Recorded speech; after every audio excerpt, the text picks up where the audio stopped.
Okay, we're on G27 here. Just took a little break.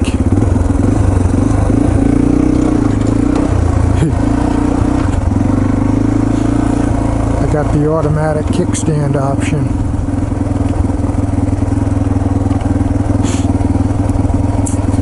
Which is take off with your kickstand down. And it automatically pops back up. I do that frequently, actually.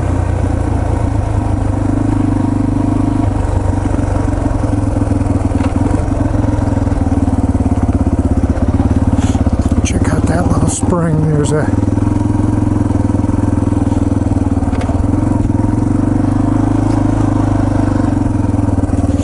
spring right there. Not sure if you can see it.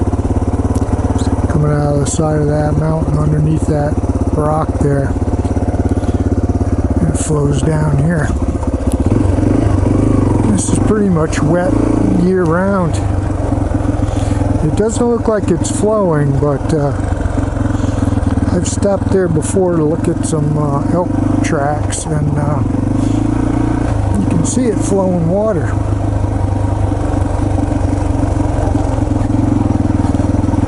So it's nice,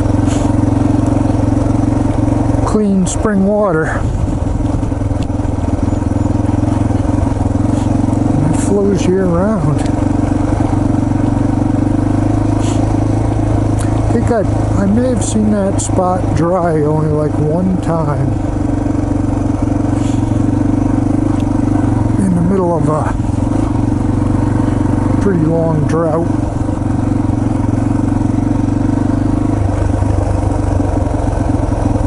Otherwise it's flowing.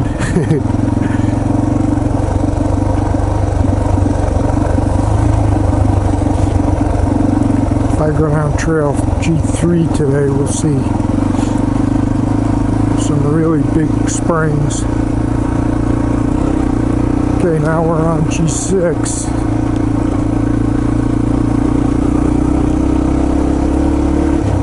This is one of the green trails, so yeah, I pretty much run on, I don't know, maybe it's blue. This might be either a green or a blue trail, which is pretty much the only trails I ride on. I think the motorcycle basically take on any challenge. It's the rider that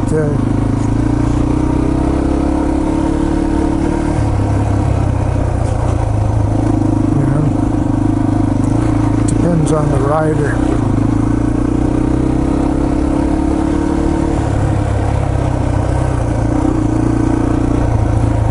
As a kid, I was fearless.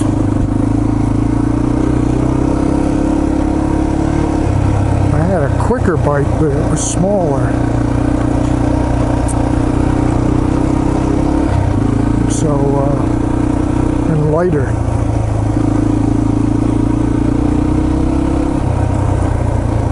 So, you know, I could do an awful lot more. This bike really doesn't have much power.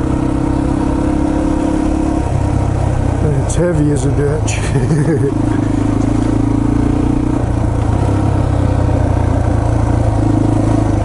It's 210 or 230 pounds. So it's not a lightweight. It's got a steel frame. But that's why it's so cheap. And once you start building the stuff out of aluminum,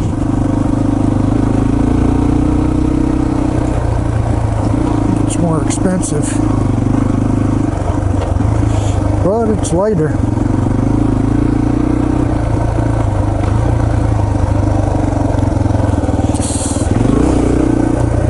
Never know how deep everything is, you know.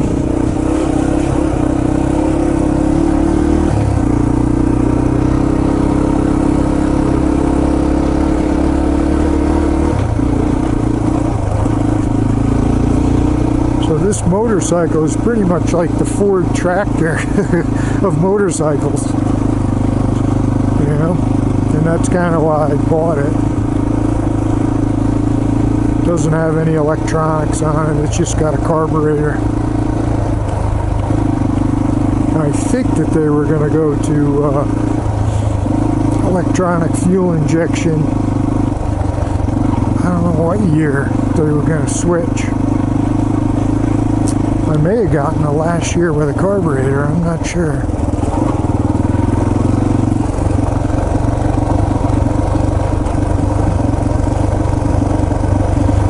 But once you start dealing with electronic ignition, or electronic fuel injection, there's pros and cons to it, you know.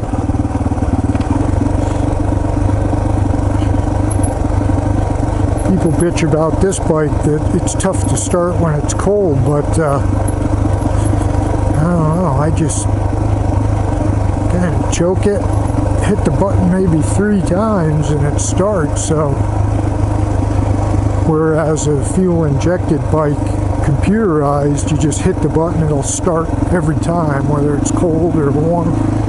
But I'm not sure, you know, I mean, it's going to save me 15 seconds. I'm not sure it's worth another $3,000 to $4,000. But the problem with the fuel injection is if you're going to have a fuel pump, high pressure fuel pump,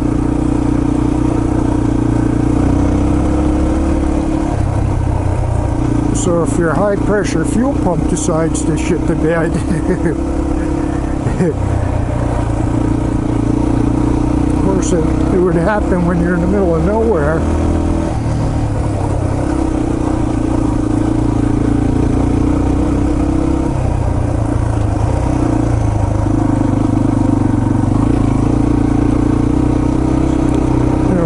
My bike's gravity fed, you know, the tank is up here, the carburetor's beneath it, so the fuel just flows right into the carb. Which reminds me, I should change the fuel line. Should put a new fuel line on it.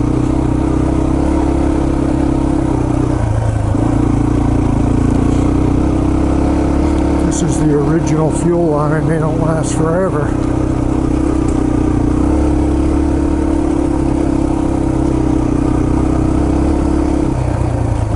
See, that's much better going up that hill.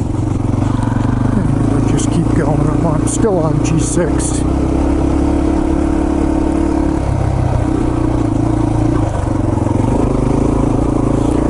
It's a little bit of a rocky section.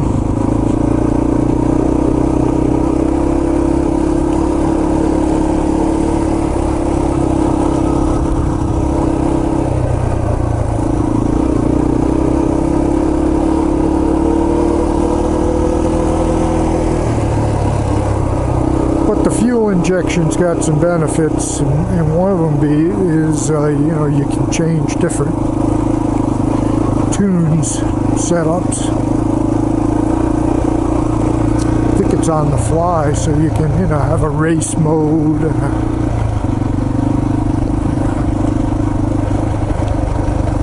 a eco mode that doesn't use a lot of fuel, or you can use, you know, street mode.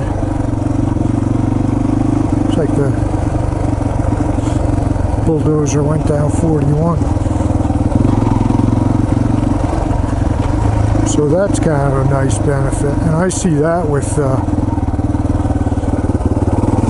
know, modern day race cars, drag cars, is drag and drive cars, is they have 2 or 3 different or more different settings in the computer. So you can just basically change your tune right at the track. So if the track is really good, you can, you know, set the tune up for kill, you know, giving as much fuel and timing as you want. because the tires will stick to the track. But if the track is loose or hot, greasy, then you want to back down on the timing and back down on the fuel. And it's all done basically in the computer. You just load in another tune, and from that point on, everything's automatically set, which is nice. I mean, I really see the benefit of that. So basically, you have to kind of tune it the first time yourself. You know, you're at a greasy track in the middle of August and nobody's getting down the track and spinning the tires at the start, and you finally tune your car so that it gets down the track, and then what you want to do is save that tune. You know, save all the parameters on a disk or somewhere in the cloud.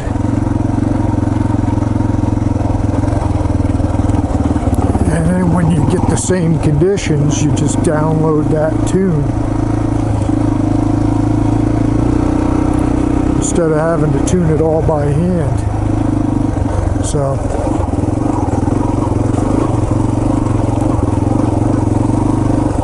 of course, the problem with that is you can end up with 50 different tunes. Yeah. Trying to find the tune that you want might be a bitch. But these modern race cars are pretty unbelievable. You can change the time, you know, like with my car, my hot rod, I just set the timing in the distributor and that's it. You know, you get one timing.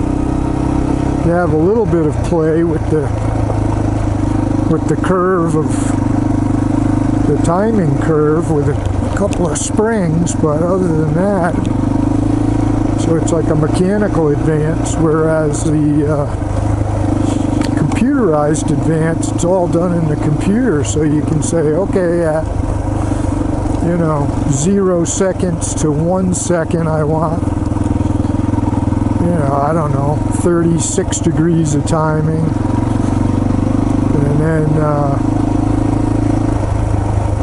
from 2 seconds to 3 seconds, I want 38 degrees of timing. So it's all run on a timer. So as soon as you hit the gas, it starts a timer.